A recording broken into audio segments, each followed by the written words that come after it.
Olá, você que acompanha o meu canal.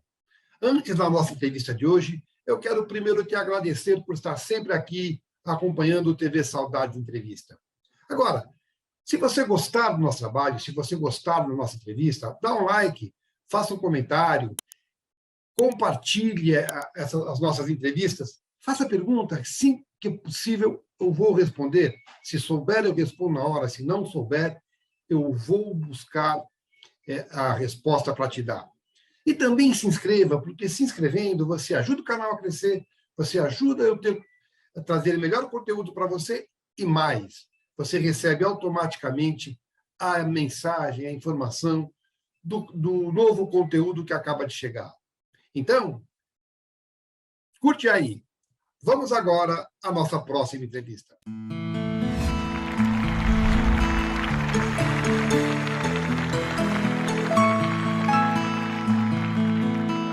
Olá, apaixonado por TV. TV Saudade Entrevista de hoje tem a honra, a alegria de receber um grande ator brasileiro, com um trabalho bastante sólido no cinema, no teatro, na TV.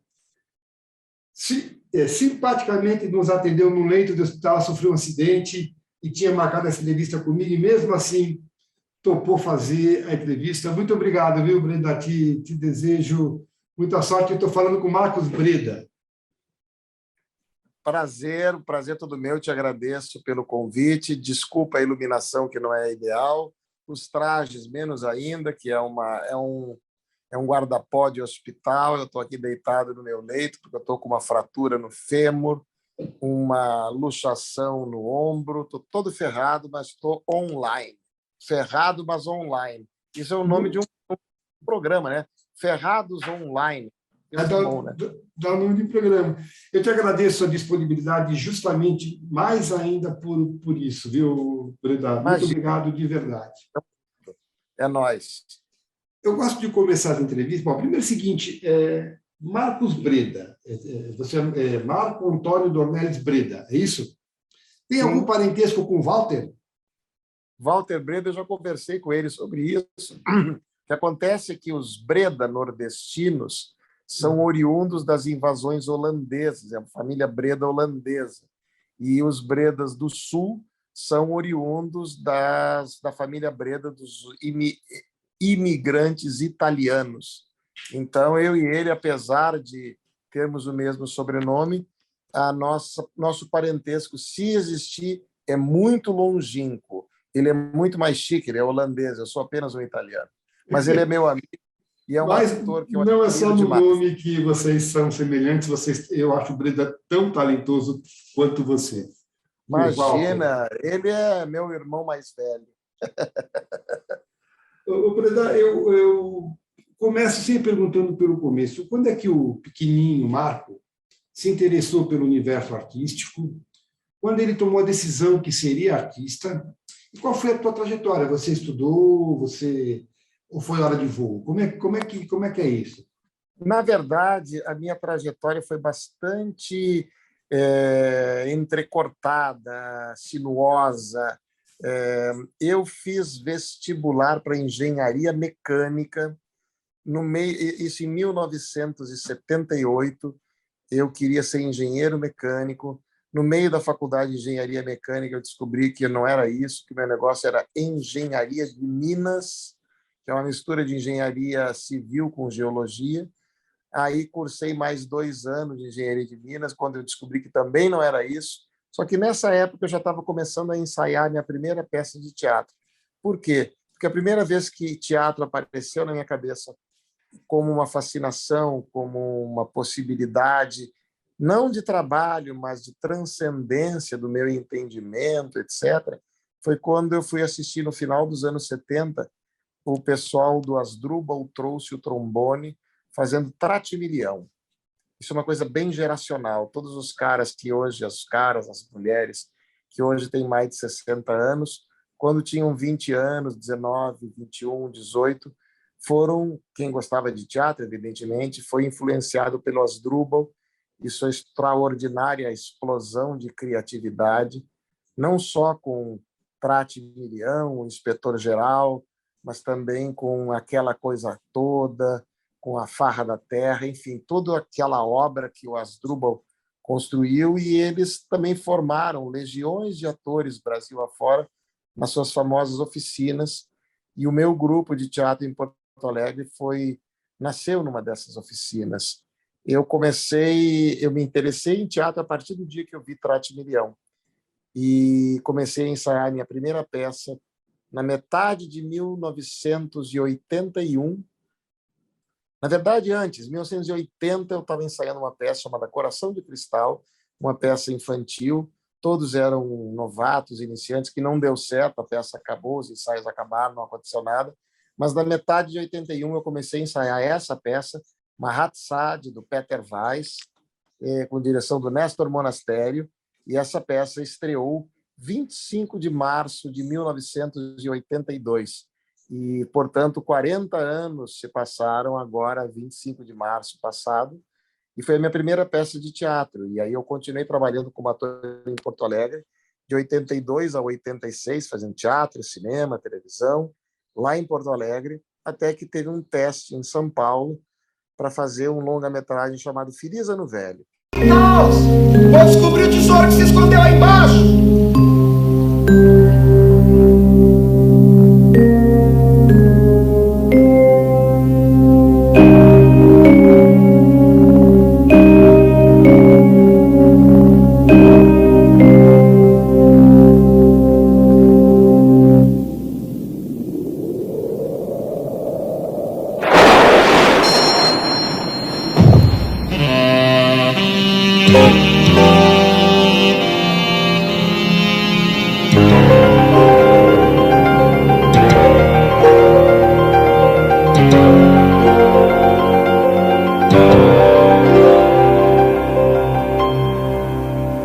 Do Roberto Gervitz.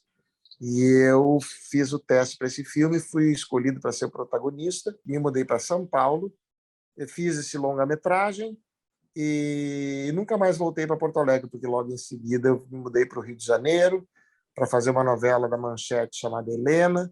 Depois eu fui para a Globo, fiz novela das 8, Mandala, depois novela das 7, Que Rei Sou Eu.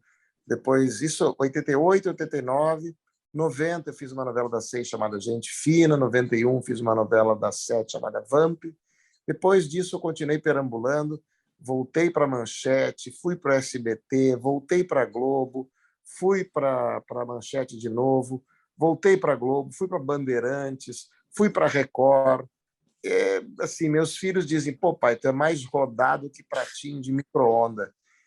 E essa é a verdade. Então, de lá para cá... Desculpa te cortar, vai lá. Não, de lá para cá, são 40 anos de trabalho, trabalhando em teatro, cinema, televisão. Eu acabei agora, semana passada, de estrear minha primeira peça como diretor, é a minha 45ª peça de teatro, a primeira como diretor, nesses 40 anos de trabalho. Cinema, eu vivo, também já fiz muito, continuo fazendo. Tenho 2 longa-metragens para fazer agora no segundo semestre. Televisão, eu estou gravando uma novela da Record chamada Reis.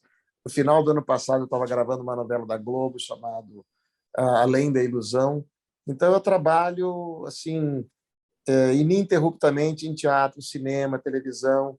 Dei aula em universidade durante muito tempo. Sou formado, na verdade, eu sou formado em letras. Depois de largar a engenharia, eu fiz letras na Universidade Federal do Rio Grande do Sul, e depois eu fiz mestrado em teatro na Unirio, e então tenho uma carreira acadêmica significativa. Também sou locutor, gravo audiolivros, sou astrólogo há 35 anos, também sobrevivo disso.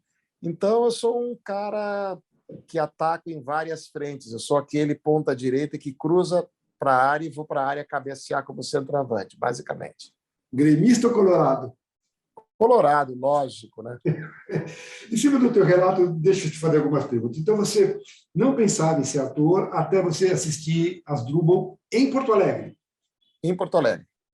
Eu entrevistei a querida Nina de Pato fazia parte do Asdrubal. Hã? Ela fazia parte do Sim, Asdrubal. por isso que eu falei. Bom, e aí, isso quando você viu, você se apaixonou, aí você largou a faculdade Ou você largou, Não, foi fazer letras? não. Eu continuei fazendo a faculdade de engenharia até que a peça, a minha primeira, uma Hatsai, estreou.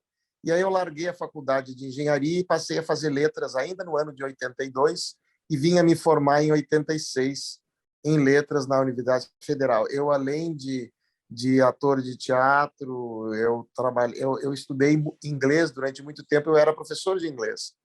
Olha, Então, eu acabei me formando em letras, eu dava aula no Britânia, e aí essa foi a minha primeira profissão com carteira assinada, foi professor de inglês no Britânia, em Porto Alegre. você contando tudo isso, começa a dar razão para os teus filhos, né? Não só, não só por causa de ter mudado, feito em várias emissoras, praticamente todas que produziram teledramaturgia na tua geração, mas você é astrólogo, é professor de inglês, é professor de teatro, enfim. E sou piloto de kart e sou capoeirista. Minha tese de mestrado em teatro é sobre capoeira na preparação de atores. Olha que barato. Eu fiz capoeira tanto que meu período de infância era capu. Agora, me diz uma coisa, a grande oportunidade que você teve já foi um grande sucesso, que foi o Feliz Ano Velho. Eu sempre confundi. Eu sei que você fez o Feliz Ano Velho e que o Marcos Frota fez Feliz Ano Velho, o mesmo papel, só que ele fez no teatro, é isso? Exatamente. O Marcos Frota fez o Feliz Ano Velho no grupo do pessoal do Vitor, que era Marcos Calói, Paulo Betti dirigindo. Marcos Frota protagonizou o Feliz Ano Velho no teatro. Isso era 1984, 85. E aí, em 86, é que eu fui rodar o longa-metragem Feliz Ano Velho, dirigido pelo Roberto Gervitz, que era outro elenco, outra equipe. Que, na verdade, é a adaptação de um livro do Marcelo Rubens Paiva contando a história dele. Exatamente. O personagem é Mário, né? Exatamente. Mas que, na verdade, é a história do Marcelo. É uma história adaptada, é uma livre adaptação que o Roberto Gervitz, diretor, escreveu o roteiro, e o Feliz Ano Velho, o filme, é uma adaptação da história do Feliz Ano Velho, o livro, com algumas alterações, inclusive, até para marcar isso, ele mudou o nome do protagonista de Marcelo para Mário. A história não é exatamente a mesma, mas tem, claro, muitos pontos em comum. E as duas coisas foram... O livro vendeu muito, a peça foi muito famosa, e o filme também, né? Então, foram Sim. trabalhos que marcaram a trajetória de todo mundo, do Marcelo e dos Marcos, não? Principalmente. Exatamente. Exatamente. Aí me diz uma coisa, aí você teve o contato com o teatro, fazer o grupo, foi fazer teatro. O que pintou primeiro, cinema ou a televisão? Você falou que o cinema, né? Na verdade, a televisão começou em 1983, com a televisão educativa em Porto Alegre, onde o grupo do qual eu fazia parte, o grupo Vende-se Sonhos, tinha 10 minutos de teledramaturgia na TVE em Porto Alegre, com a criação e direção do próprio grupo,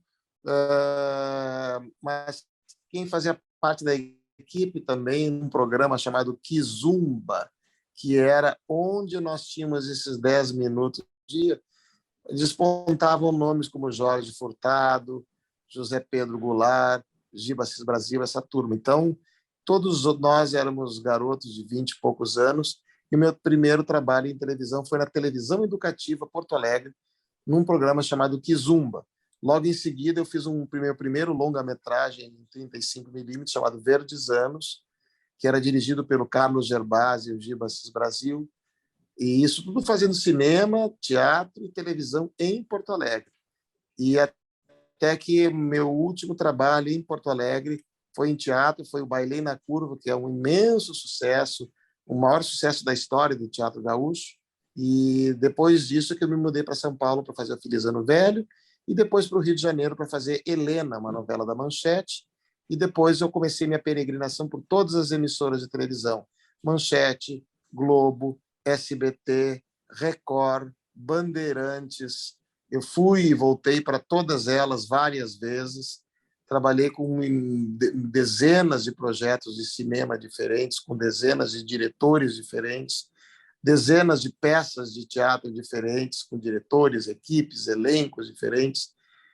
Eu sou um cara, meus filhos falam brincando, mas eu sou um cara que eu rodei por muitas tribos, por muitos projetos, por muitas mídias, por muitos formatos e de muitas maneiras diferentes. Então, eu aprendi em profundidade, mas também na horizontalidade de muitas formas de fazer, muitas formas de produção. Agora, me diz uma coisa, eu vou te perguntar de linguagem, se você estranhou a linguagem, mas eu sou obrigado a te perguntar. Você é uma pessoa inquieta ou, na verdade, você não tem essa inquietude, você tem curiosidade? Por que essa profusão de coisas, juntas e diferentes? É uma coisa mesmo da minha personalidade, eu acho. Hoje, como astrólogo, eu poderia te dizer mais sobre isso, mas antigamente era de ordem intuitiva. Fato que eu sempre fui uma pessoa inquieta, sempre fui uma pessoa desejosa de investigar novas possibilidades dentro e fora de mim, e isso me levou, consciente ou inconscientemente, a investigar muitos caminhos diferentes, com pessoas diferentes, com propostas diferentes, com temáticas diferentes. Teve muitos autores que eu fui conhecer e trabalhar quando eu estava fazendo uma peça desse autor, entendeu? Então, a faculdade de teatro, o mestrado em teatro, veio dar uma organicidade acadêmica àquela profusão de trabalhos práticos. Assim, basicamente uma imagem que me vem é o mecânico que aprende primeiro com a mão na graxa e depois ele vai, toma um banho, tira a graxa das mãos, tira o macacão, coloca uma camiseta e vai para a faculdade de engenharia, entendeu?